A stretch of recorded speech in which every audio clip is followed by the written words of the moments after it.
Hello friends, Praveen this side. इस video में हम बहुत एक इम्पॉर्टेंट टॉपिक देखने वाले हैं जो कि करियर एग्रीगेशन और डुअल टॉपिक है। 1 minute.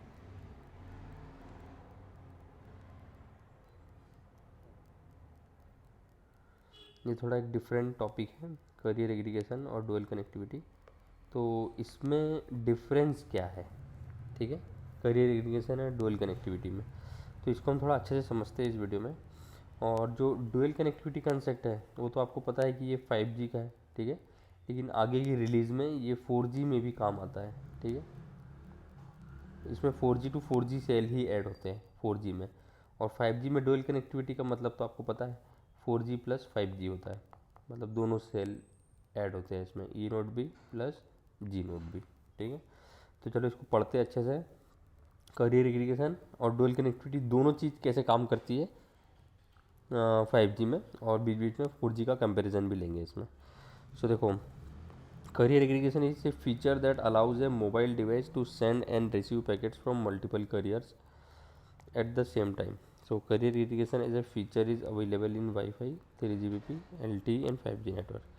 So the many carriers are controlled by a single access point in Wi-Fi or base station in cellular system, ठीक है। ये तो डेफिनेशन है। तो इसमें क्या हुआ है, ये एग्जांपल बता रहा है LTE का। So LTE has a maximum carrier bandwidth of 20 megahertz, जैसे आपको पता है।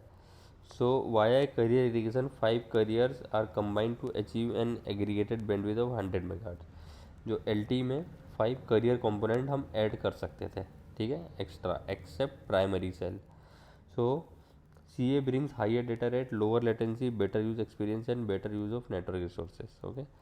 So career aggregation is possible in downlink and uplink, symmetric or asymmetric carriers can be aggregated across FDD and TDD band, licensed और unlicensed band, ठीक है। सभी चीज़ें में ये काम करता है करियर एग्रीगेशन। तो जैसे आपको शायद आइडिया होगा, तो जो करियर एग्रीगेशन रहता है वो 3 टाइप से रहता है। तो फर्स्ट तो 1 मिनट। तो फर्स्ट तो ये हो गया, ठीक है, इंट्राबैंड कॉन्टीजियस, उसके बाद इंट्राबैंड नॉन कॉन्टीजियस, उसके बाद में इंटरबैंड नॉन कॉन्टीजियस, ठीक है। तो इसमें सेम फ्रीक्वेंसी रहती है, ठीक है, लेकिन सेम बैंड रहता है, ठीक है। इसमें भी सेम फ्रीक्वेंसी रहती है लेकिन डिफरेंट बैंड रहता है, ठीक है। और सॉरी, सेम फ्रीक्वेंसी रहती है, सेम बैंड रहता है, बट नॉन कॉन्टीजियस रहता है, ठीक है। और इसके बाद में तीसरे नंबर पे अपना इंटर बैंड नॉन कॉन्टीजियस, मतलब डिफरेंट डिफरेंट बैंड रहेंगे इसमें, ठीक है, और डिफरेंट डिफरेंट फ्रीक्वेंसीज रहेंगी इसमें। इसमें सेम बैंड रहेंगे लेकिन फ्रीक्वेंसीज डिफरेंट रहेंगी, ठीक है। और इसमें सेम बैंड सेम फ्रीक्वेंसी, ठीक है, इस टाइप से 3 है। तो ये आप बैंड देख सकते हो, ये बैंड 1 है, ठीक है, ये भी बैंड 1 है लेकिन ये नॉन कॉन्टीजियस है, और ये इंटर बैंड है जो कि ऑब्वियसली नॉन कॉन्टीजियस होगा। तो बेसिकली 3 ही अपने वो रहते हैं, ठीक है, करियर एग्रीगेशन के 3 मेथड करियर एग्रीगेशन को ऐड करने की। वही सेम चीज़ 5G में भी, कोई डिफरेंस नहीं है। सो देखो, there are broadly 2 types of carrier aggregation. Intra band carrier aggregation, जिसमें कॉन्टीजियस नॉन कॉन्टीजियस दोनों आ जाएंगे, और ये इंटर बैंड करियर एग्रीगेशन, ठीक है।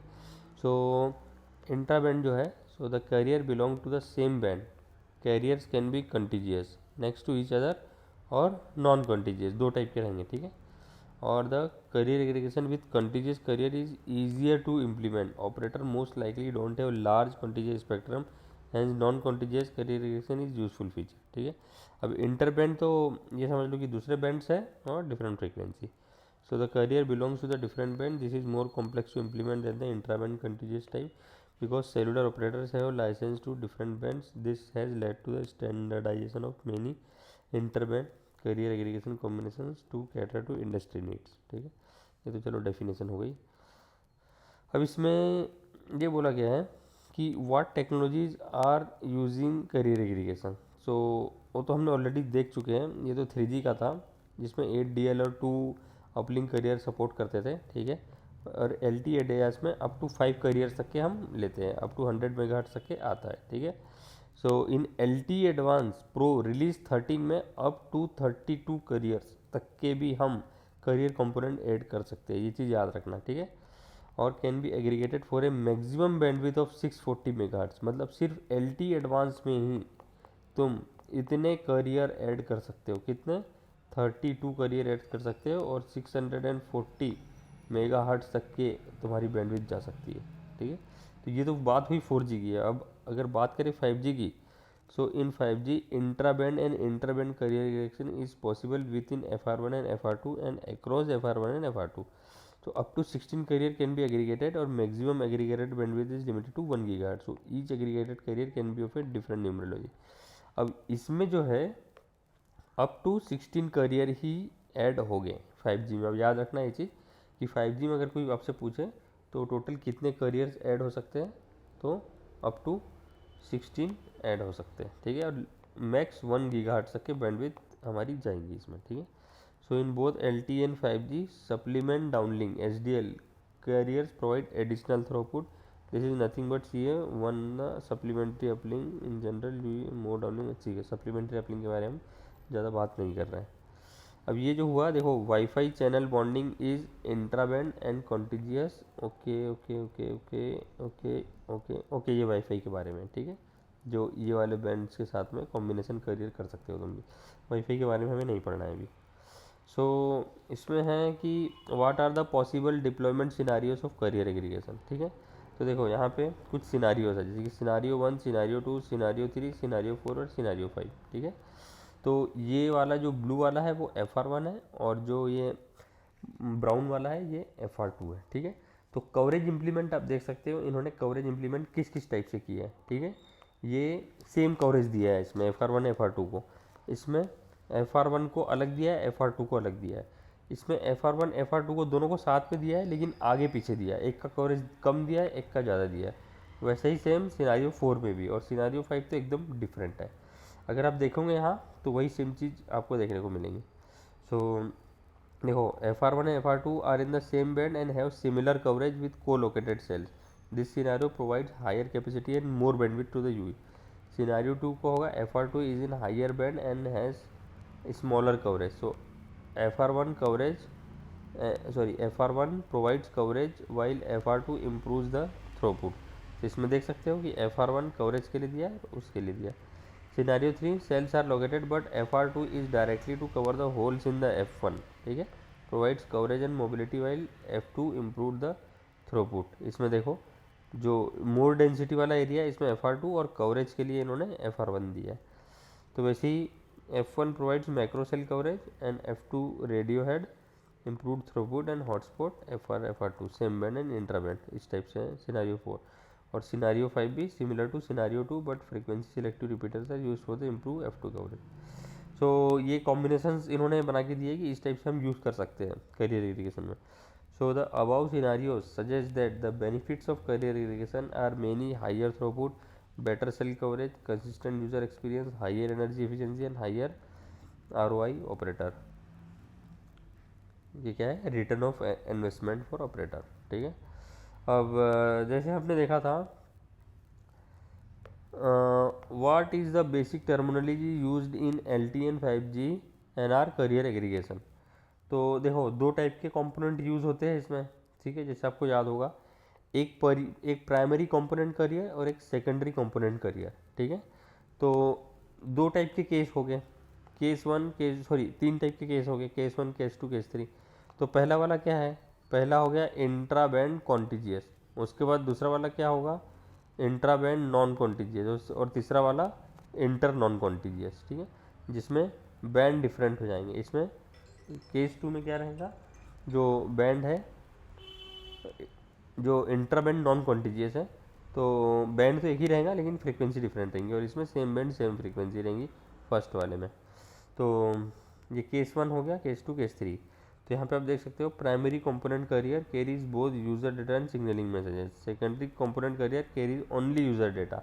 ये जो ग्रीन वाला जो दिख रहा है, हमने ये CA ऐड किया है, तो ये सिर्फ यूजर डेटा कैरी करता है। और अपलिंक चैनल जो रहता है वो carries user data and PUCCH for both primary content and SCC। ठीक है, तो अपलिंक तो दोनों में काम करेगा और डाउनलिंक ऑब्वियसली तो रहेगी। तो ये बोल रहा है each aggregated career is called component career. So one of them is called primary component career and दूसरा जो हो गया वो secondary component career हो गया. Respective cells are called P cell and S cell. ठीक है. So both P cell and S cell are considered as serving cell. So there's one arc entity per serving cell. अब ये जो P cell S cell है इसके ऊपर मैं already एक वीडियो बना के रखा हूँ कि ये टर्मिनोलॉजीज क्या होती है. P cell, S cell, PS cell और एक क्या था और SP cell. ठीक है.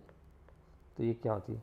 तो करियर एग्रीगेशन में अगर हम दूसरा सेल ऐड करेंगे तो वो S cell होगा. ठीक है. लेकिन NSA में अगर हम G नोड भी ऐड करेंगे तो वो PS cell कहलाता है. ठीक है. वो वीडियो जाके देख सकते हो. सो देखो primary component carrier is essential since cell search और selection system information acquisition and initial random access happen on it. So PCC is GUI specific, that is different GUIs can have different careers as their PCC. So in the uplink only the primary component career carries PUCCH unless two PUCCH groups are configured. So uplink secondary component career provided only PUCCH. In the downlink PCC carries both PDCH and PDCH. Downlink subcarrier can carry PDCH and optionally PDCH. ठीक है. इसमें ये बोला गया basically जो primary component career और secondary component career रहेगा obviously दोनों डाउनलिंक तो कैरी करेंगे ही करेंगे, लेकिन अपलिंक अगर कॉन्फ़िगर्ड है दोनों में करने के लिए तो दोनों में करेंगे या फिर एक से भी कर सकता है. So CA can be used together with dual connectivity. A UI may be connected to a master cell group and a secondary cell group. CA can happen in each cell group. ठीक है. अब देखो dual connectivity और CA different होता है. ठीक है. अब डुअल कनेक्टिविटी अगर आएगा ना तो उस सेल को हम फिर PS सेल बोलेंगे. उस सेल को हम PS सेल बोलेंगे. वो आगे अभी हम देखेंगे. ठीक है. तो आपको मैं एक एग्जांपल देता हूँ. जैसे कि ये है how are CA band combination named. तो अगर आप लॉग्स में देखेंगे तो ये समझ लो ये CA का एक बैंड कॉम्बिनेशन मिलेगा जिसमें CA 25 दिया गया है. ठीक है. तो 25 क्या हुआ, 25 हो गया बैंड नंबर. और A क्या हुआ, A हुआ क्लास, मतलब CA की कौन सी क्लास है. तो यहाँ पे लिखा है नंबर ऑफ कंटिजियस करियर. ठीक है. यहाँ एग्रीगेटेड बैंडविड्थ कॉन्फ़िगरेशन और ये CA बैंडविड्थ क्लास. ये सबसे इम्पोर्टेंट चीज़ है. ठीक है. तो कंटिजियस करियर एग्रीगेशन की अगर बात करेंगे तो देखो इसमें सिर्फ एक बैंड है. ठीक है. लेकिन क्लास कौन सी है, C है. तो नंबर ऑफ करियर कंपोनेंट कितने हो जाएंगे, यहाँ पे 2 करियर कंपोनेंट हो जाएंगे. ठीक है. यहाँ पे ठीक है. और यहाँ पे A है, A मतलब एक ही है यहाँ पे. तो यहाँ पे A मतलब एक ही है तो वहाँ पे एप्लीकेबल नहीं होगा. ठीक है. क्योंकि 2 बैंड ऑलरेडी है, ये नॉन कॉन्टिजियस इंटरबैंड में आ जाएंगे. ठीक है. और इंटरबैंड करियर एग्रीगेशन में दोनों बैंड डिफरेंट रहेंगे. अब यहाँ 1 है और ये 5 है तो बैंड 1 बैंड 5 और क्लास कौन सी रहेंगी तो क्लास A.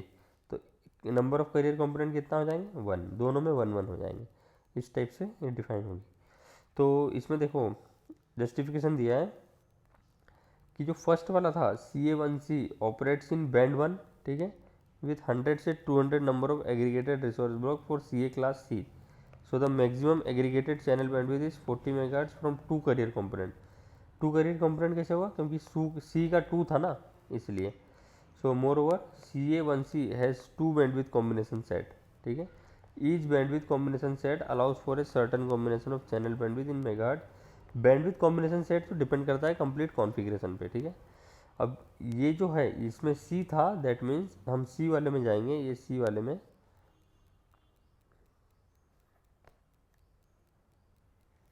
एक मिनट, हम C वाले में जाएंगे. तो इसमें जो C वाले में आप देख सकते हो 100 से 200 रिसोर्स ब्लॉक के बीच में, सॉरी बैंडविड्थ है ना, नंबर ऑफ रिसोर्स ब्लॉक वही बोल सकते हैं आप. तो हाँ इसमें जो कॉम्बिनेशन रहेंगे 2 करियर कॉम्पोनेंट का, तुम इस टाइप से कॉम्बिनेशन बना सकते हो. ठीक है. 15+15 20+20 या फिर 5 10 15 20 में से कोई भी एक और 5 10 15 20 में से कोई भी एक, इस टाइप से. अब ये जो एग्जांपल था CA 25 है या 25 है, so it indicates non contiguous interband carrier combination. So ये 25A का मतलब हुआ is repeated. So CA 1A, अच्छा हाँ रिपीटेड हुआ है मतलब. ठीक है. मतलब इंट्रा बैंड नॉन कॉन्टिजियस मतलब सेम बैंड ऐड हुआ है बार बार. ठीक है. और ये वाला जो थर्ड वाला जो एग्जांपल है CA1A5 है, ये इंटर बैंड हो गया, ठीक है, क्योंकि इसमें बैंड 1 और बैंड 5 दोनों अलग अलग है and both applicable to CA class A, ठीक है। तो अगर इसका अपन और डिफरेंट टाइप से एग्जांपल देखें तो देखो इन 5G NR में क्या होगा, ये जो CA bandwidth classes are defined separately for FR1 FR2, we note a few CA NR band combination. तो इसमें हम देख लेते हैं इसमें किस टाइप से रहता है। तो देखो इसमें जो रहता है ना इंट्रा बैंड कॉन्फ़िगरेशन FR1 के लिए अगर देखें तो देखो यहाँ पे करियर इरिगेशन बैंड 78 और ये जो B है ये हो गया क्लास अपना, ठीक है। तो क्लास इसका हम आगे देखेंगे अभी। इंट्रा बैंड नॉन कॉन्टिजियस की अगर बात करूँ तो इसमें देखो N77 और 3A आ गया, ठीक है। तो 3 करियर कंपोनेंट आ गए इसमें टोटल, और 2 बैंड कॉम्बिनेशन सेट आ गए और एक कॉम्बिनेशन पर बेस बैंड कॉम्बिनेशन सेट्स आ गए। अब इंट्रा बैंड FR1 में यहाँ पे दो अलग अलग बैंड है देखो इंटर वाले में, ठीक है, N1 और N77 है, ठीक है। और यहाँ पे भी N1 और N77 है, यहाँ पे क्लास ए है, यहाँ पे क्लास ए और यहाँ पे 3A है। So two non contiguous carrier component in N77, ठीक है। N77 में एक तो क्लास ए के साथ दिया है और एक क्लास 3A के साथ दिया है। और इंटरबैंड इन FR1 FR2 ये मिक्स भी कर सकते हो आप, इसमें N66 N77 और N260 मतलब 3 बैंड आ गए यहाँ पे, ठीक है। और यहाँ पे N1 N3 N8 N77 and N257 5 band आ गए। तो आप कॉम्बिनेशन में भी बना सकते हो FR1 और FR2 का कॉम्बिनेशन में भी करियर एग्रीगेशन बना सकते हो, या फिर बाकी अगर सेपरेटली लेना चाहते हो तो सेपरेटली भी बना सकते हो। सो देखो band combination can be browsed online, यहाँ से आप जाके और अच्छे से देख सकते हो कि कैसे कैसे बैंड कॉम्बिनेशन सेट होते हैं। तो इसमें बोला गया है कि विच LTE और 5G NR protocol layers are affected by CA। तो देखो करियर एग्रीगेशन सेट कौन करता है, जैसे आपको पता होगा वो करता है मैक, ठीक है। मैक का part MAC control element carrier aggregation को एक्टिवेट करता है। और अगर ओवरऑल की अगर बात करूँ तो SDEP लेयर क्यूज हैंडलिंग करेगा, ये आगे पहुँचाएगा PDCP ROSC और सिक्योरिटी देखेगा, फिर RLC चैनल उसको सेगमेंटेशन और ARQ में मदद करेगा, और फिर जो शेड्यूलिंग प्रायोरिटी हैंडलिंग होके मैक उसको मल्टीप्लेक्सिंग करके हार के थ्रू ट्रांसपोर्ट चैनल के थ्रू ये जो करियर्स है वो ऐड करके अपना जो शेड्यूलिंग है वो कंफर्म कर देगा। So the main impact of career regression is on Mac and physical. So RLC needs to have larger buffer to handle higher data rates, but otherwise RLC is unaffected by career regression. So RRC signaling is modified. For example, once the UE is connected on P cell, S cells are set up via RRC signaling. ठीक है। Mac distributes the RLC PDUs among the many career component, and each career component handles one transport block per transmit time interval. So each career component is associated with its own HARC entity, though all career components are handled by a single MAC entity. तो ये इसकी layer sorry channel का layer और channel का differentiation है। तो RLC और Mac सबसे ज़्यादा इंपॉर्टेंट लेयर रहेंगी किसमें, CA में, उसमें सबसे ज़्यादा इंपॉर्टेंट रहेंगी MAC. So what are some additional features of LTE and 5G NR CA। तो पहला तो शेड्यूलिंग है, ठीक है। सेल 1 और सेल 2 का सेल्फ शेड्यूलिंग या फिर क्रॉस शेड्यूलिंग भी कर सकते हैं, डेटा दोनों मिलजुल के भी दे सकते हैं या फिर सेल्फ शेड्यूलिंग भी कर सकते हैं। फीडबैक सिग्नलिंग इन 2 PUCCH ग्रुप भी है इसमें, ठीक है, जो हार्क फीडबैक जाता है। एक ग्रुप 1 रहता है एक P सेल का, और एक PS सेल का ग्रुप 2 रहता है, ठीक है। तो जो फीडबैक रहता है वो ग्रुप 1 ग्रुप 2 दोनों मिलजुल के अपना हार्क सिग्नलिंग भेज सकते हैं। सो एक डेफिनेशन ये है कि with cross career scheduling the UE monitors a single PDCCH, for example on the primary career component. So this will contain the scheduling information all the career component.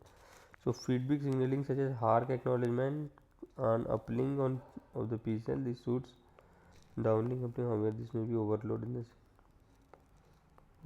configure 2 PCCH group define इसलिए किए क्योंकि career aggregation में अगर एक पे अगर load अगर बढ़ गया तो दूसरा वाला एक्नॉलेजमेंट भेज सकता है। So the cell carrying the signalling in the secondary group में भी called as primary secondary cell, PS cell. जैसे मैंने आपको बताया, ये चीज़ किस में आएंगी, ये चीज़ एनएसए वाले में जब हम डुअल कनेक्टिविटी करते हैं ईएनडीसी या फिर उसमें, तो जब जी नोट भी ऐड होता है तो पी सेल ऐड होता है।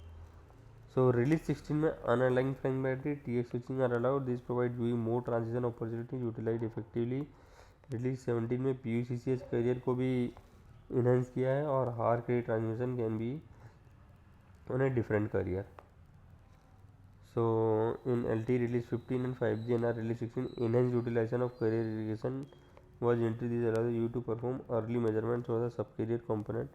Secondary carrier component can be activated quickly when RRC connection is received from an inactive state। ठीक है, ये वाला पैरामीटर उसका है।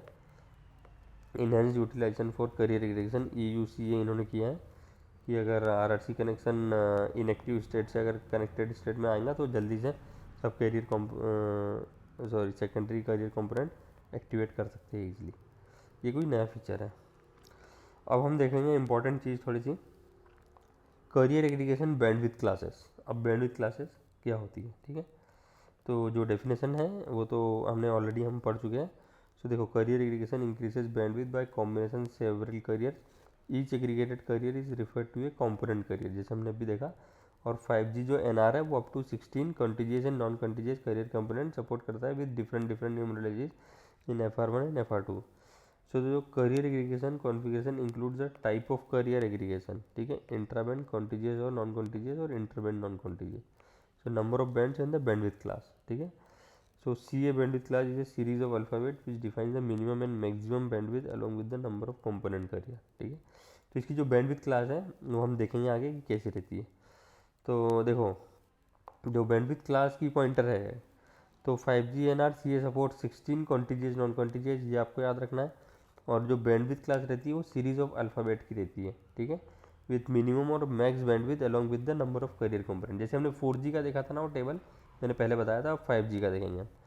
तो FR1 के लिए और FR2 के लिए, दोनों के लिए। तो FR1 की जो बैंडविड्थ क्लास है वो A से O से स्टार्ट होगी, ये रिलीज 17 है। FR2 का भी रिलीज 17 A to Q। बस ये याद रखना, 400 मेगाहर्ट्ज़ तक के मैक्स बैंडविड्थ रहेंगी FR1 की, और 800 मेगाहर्ट्ज़ इसकी FR2 की मैक्स बैंडविड्थ रहेंगी, ठीक है। तो इसकी बैंडविड्थ क्लास हम देखेंगे। तो देखो, ये है बैंडविड्थ क्लास FR1 की, CA bandwidth class for FR1, okay. तो इसमें आप अगर देखोगे तो NR-CA bandwidth class A, B से लेके O तक के है, ठीक है। और ये जो आप यहाँ पे एवरेज बैंडविड्थ अगर देखोगे तो इसमें बैंडविड्थ चैनल जैसे कि यहाँ देखो 20 से 100 मेगाहर्ट्ज़ तक है। लाइकवाइज यहाँ पे हर जगह बैंडविड्थ अलग अलग है, जैसे यहाँ पे 200 से 250 मेगाहर्ट्ज़ के बीच में है, ठीक है।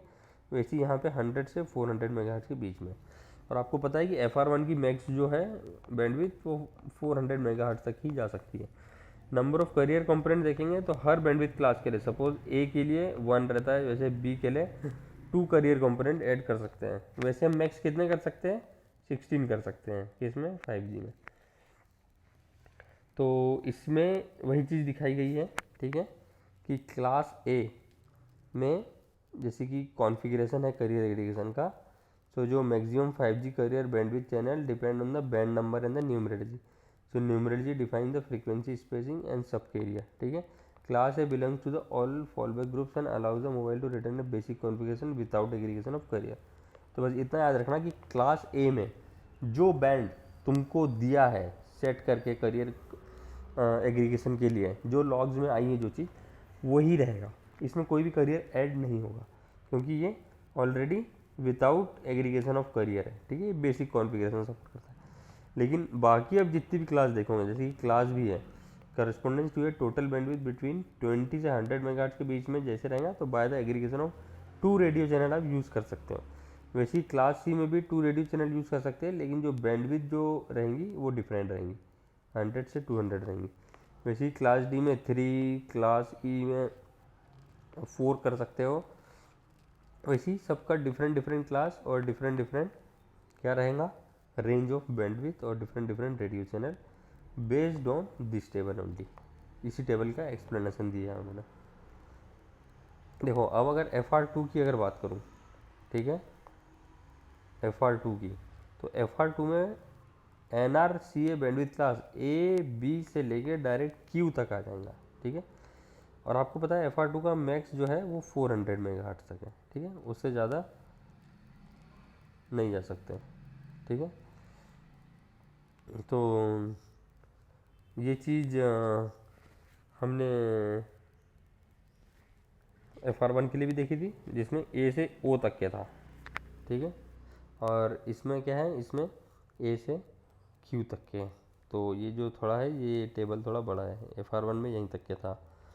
तो इसमें भी सेम वही मिलेगा आपको। एग्रीगेटेड चैनल बैंडविड्थ देखो डिफरेंट डिफरेंट है हर कोई क्लास के लिए, और जो करियर कंपोनेंट है वो भी डिफरेंट डिफरेंट है हर कोई क्लास के लिए। वही चीज़ आपको यहाँ पे भी मिलेंगी। जो क्लास ए में कोई विदाउट एग्रीगेशन ऑफ करियर रहेगा, बेसिक कॉन्फ़िगरेशन सपोर्ट करेगा, लेकिन क्लास बी, क्लास सी, जितने भी क्लास है इन सब में बैंडविड्थ के हिसाब से इतने बीच के अगर इस हमारी बैंडविड्थ रही 400 मेगाहर्ट्ज़ से 800 मेगाहर्ट्ज़ तक है, तो 2 रेडियो चैनल आप यूज़ कर सकते हो, ठीक है। वैसे ही यहाँ पे डिफरेंट डिफरेंट क्लास के लिए भी एक्सप्लेनेशन दिया है, ठीक है, कि कितने कितने आप रेडियो यूज़ कर सकते हो, ठीक है। तो अब देखो, अब डुअल कनेक्टिविटी क्या होती है, तो इसको भी थोड़ा समझ लेते हैं हम अच्छे से, तो थोड़ा एक आइडिया हो जाएगा आपको डुअल कनेक्टिविटी और करियर एग्रीगेशन के बारे में। तो देखो अभी तक के तो हम करियर एग्रीगेशन ही समझते आ रहे थे, लेकिन अब डुअल कनेक्टिविटी को भी समझना थोड़ा सा ज़रूरी है।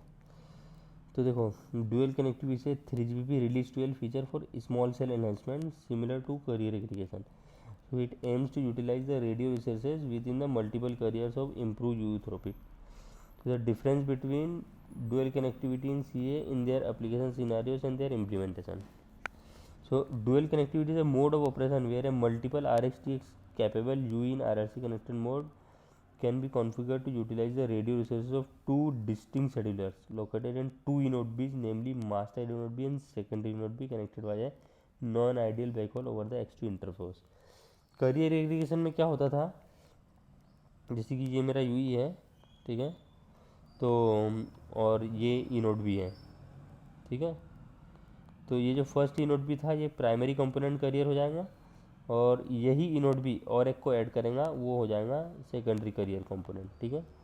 डुअल कनेक्टिविटी में क्या होगा कि यूई पीसीसी को ऐड कर सकता है, ठीक है।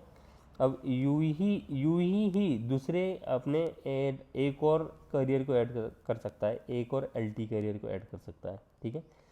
ये करियर एग्रीगेशन नहीं रहेगा, ठीक है, ये डुअल कनेक्टिविटी रहेगा। क्यों? क्योंकि यहाँ पे एक अलग शेड्यूलर काम करेगा और यहाँ पे एक अलग शेड्यूलर काम करेगा, दोनों का डिफरेंट डिफरेंट शेड्यूलर रहेगा और दोनों इंडिपेंडेंट रहेंगे। 1 मिनट, दोनों जो है वो अलग अलग इंडिपेंडेंट रहेंगे, वही इन्फॉर्मेशन इसमें दी गई है। तो डुअल कनेक्टिविटीज़ की अगर आप प्रॉपर्टीज़ देखेंगे, so dual connectivity allows a UE to simultaneously transmit and receive data on multiple component carriers from two cell group, master inode B और सेकेंडरी इनोड बी, ठीक है, different different.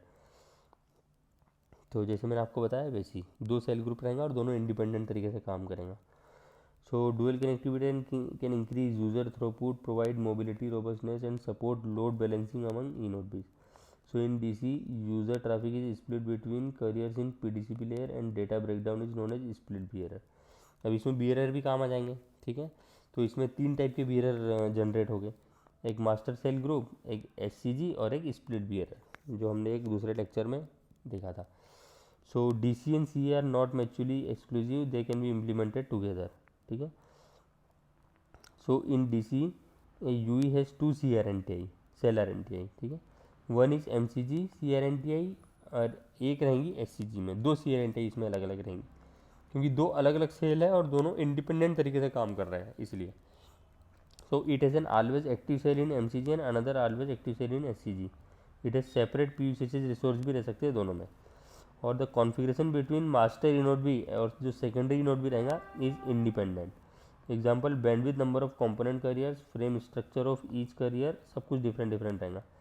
In control plane में भी जो master eNode भी है वो MME के साथ रहेगा कंट्रोल प्लेन में। और RRC connection only terminates at master eNode भी, there is no RRC entity in मतलब सेकेंडरी इनोड भी। तो जो सेकेंडरी इनोड भी रहेगा उसमें कंट्रोल प्लेन नहीं रहेगा, ठीक है, लेकिन यूज़र प्लेन रहेगा। और जो कंट्रोल प्लेन रहेगा वो सिर्फ मास्टर इनोड बी के पास में ही रहेगा, सेम लाइक NSA, ठीक है। So all secondary inode B related RRC configuration is transmitted to master inode B which then transmit RRC message to UE, ठीक है। So definition for dual connectivity, अब आप यहाँ पे डेफिनेशन देख सकते हो कि मास्टर इनोड बी जो है, this eNode B which terminates the, ये वही कॉन्फ़िगरेशन वाइज है। सेकेंडरी इनोड बी क्या काम करेगा, master cell group, secondary cell group, MCG bearer, SCG bearer और स्प्लिट बियरर, ठीक है। तो बियरर तो 3 टाइप के जनरेट हो गए इसमें, ठीक है, जैसे हमने NSA में भी देखा था। और 2 टाइप के ग्रुप रहेंगे, ठीक है, एक मास्टर सेल ग्रुप, एक सेकेंडरी सेल ग्रुप।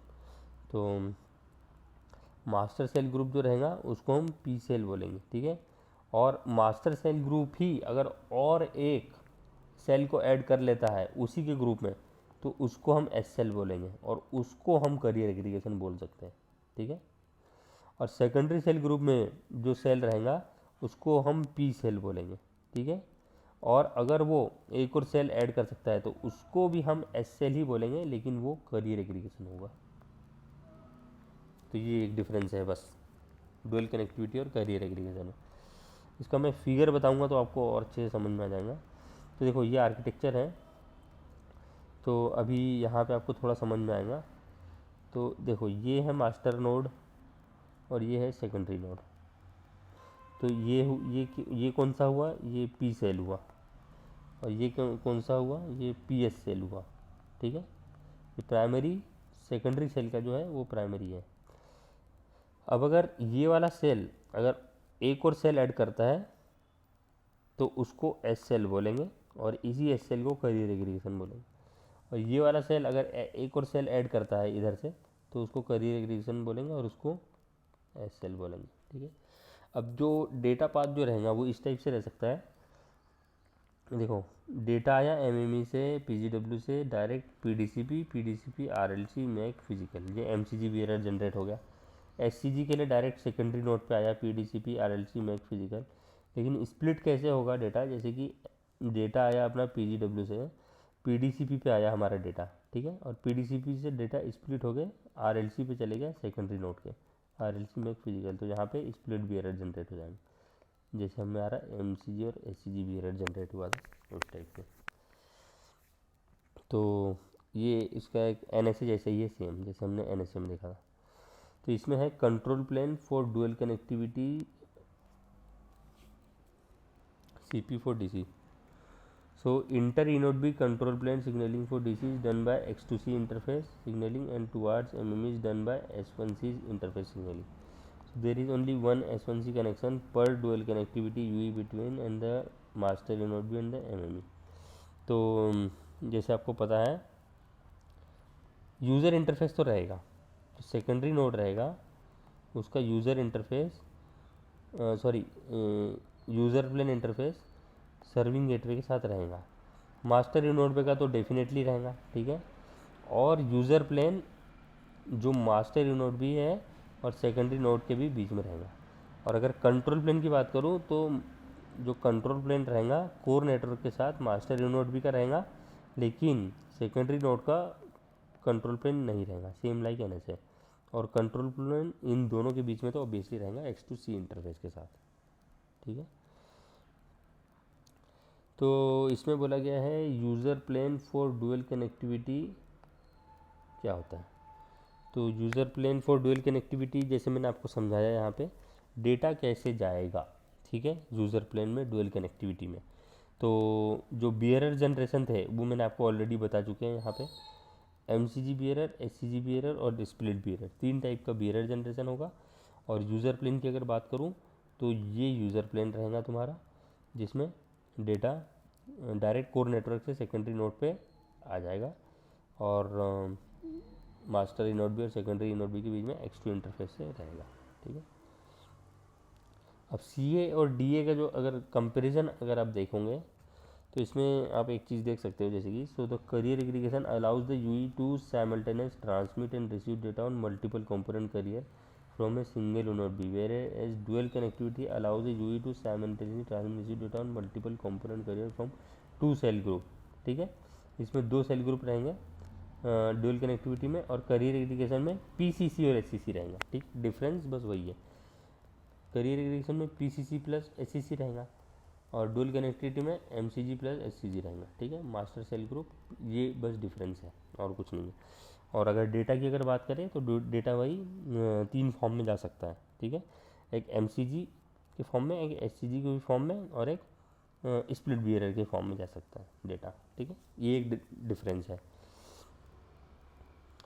अब अगर आपको दूसरे तरीके से समझना है तो वही है, सीए जो है वो करियर एग्रीगेशन मल्टीपल करियर्स होता है। एलटी में 5 करियर कंपोनेंट करियर थे और 5 बैंडविड्थ क्लास थी एलटी में, 1.4 मिनिमम थी, देन 3, 5, 10, 20 थी मैक्स बैंडविड्थ थी उसकी।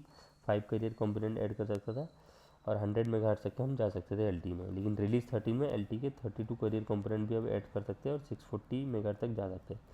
5G में जैसे हमने देखा था 16 करियर कंपोनेंट तक जा सकते थे। और carrier aggregation of L T in 5G are carrier which is known as dual connectivity. ठीक है, तो as mention in carrier aggregation 2 और more carrier components are aggregated. ठीक है, हो सकते हैं। एंड यूई में साइमल्टेनियसली रिसीव और ट्रांसमिट डेटा वन और more carrier component depending on its capability. So C is supported for contiguous and non-contiguous, C में जाएगा, and C is deployed frame timing and system frame number and link across cells which can be aggregated. ठीक है, तीन type के होते थे जैसे हमने पढ़ा, इंट्राबैंड कॉन्टिजियस, इंट्राबैंड नॉन कॉन्टिजियस और इंटरबैंड कॉन्टिजियस। ठीक है, तीन टाइप के यहाँ पे भी दिए गए हैं। वैसे ही जो तीन टाइप के दिए गए हैं तो इसमें जो 5G NR face 1 up to 16 तक के जाएंगे। ठीक है, अप टू 1 गीगाहर्ट्ज़ तक के मैक्स जाएगा। ठीक है, हर करियर का डिफरेंट न्यूमरोलॉजी हो सकता है, कोई प्रॉब्लम नहीं है उसमें। और क्रॉस करियर शेड्यूलिंग भी हो सकती है। ठीक है, career aggregation in 5G NR use for both FR1 और FR2 का कॉम्बिनेशन भी हो सकता है। ठीक है, और जो मिनिमम रिक्वायरमेंट है कॉन्फ़िगरेशन की वो है कि इंट्राबैंड एंड इंटरबैंड मोड वो दी गई है ऑलरेडी। ठीक है, तो ये जो है ये ट्रांसमिशन टाइमिंग दी गई है। ठीक है, इंटरबैंड के लिए, इंट्राबैंड नॉन कॉन्टिजियस के लिए और इंटरबैंड करियर एग्रीगेशन के लिए जो मिनिमम रिसीव टाइमिंग डिफरेंस है इन माइक्रो सेकेंड में FR1 FR2 में क्या रहता है वो दी गई है। इसके बारे में मुझे भी कुछ ज़्यादा आइडिया नहीं है, उसको और कभी एक्सप्लोर करेंगे हम। तो इन्होंने एक ऐसी एग्जांपल दिया है कि डुअल कनेक्टिविटी करियर एग्रीगेशन में जैसे कि ये वाला बैंड है अपने पास। ठीक है, तो 3 है और 78 है, 3 LT का हो गया और N78 किसका हो गया, ये N78 किसका हो गया, NSA का हो गया, दैट मीन्स 5G का हो गया। सो 3 एंड N78।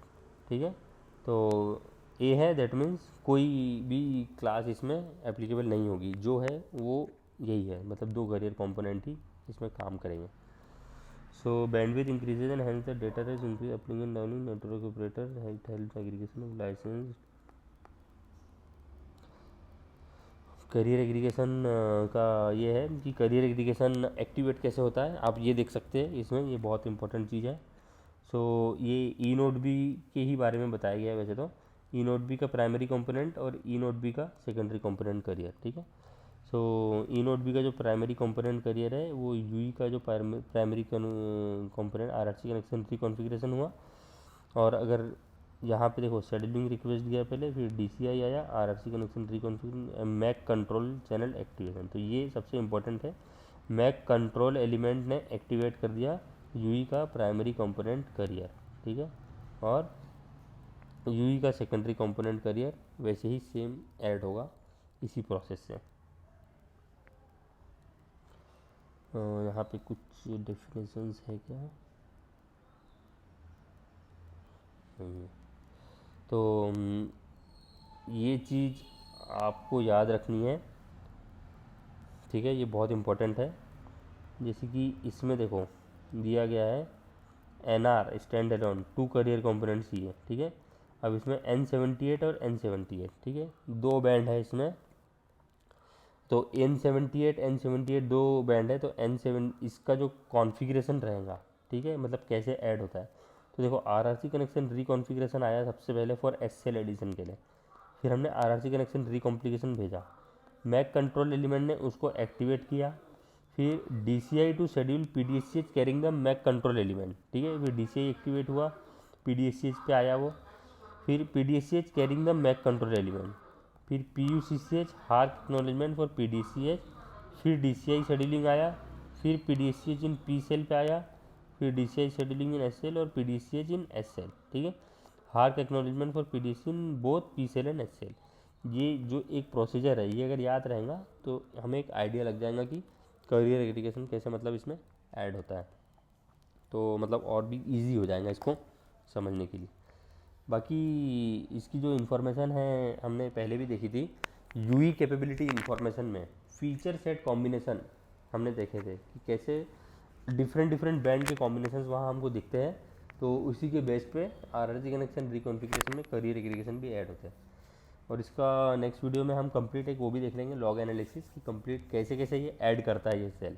ये तो टिपिकल एक थ्योरी टाइप का पार्ट था, लेकिन नेक्स्ट वीडियो में हम इसको अच्छे से और लॉग एनालिसिस के साथ में समझ लेंगे। तो चलो मिलता हूँ नेक्स्ट वीडियो में।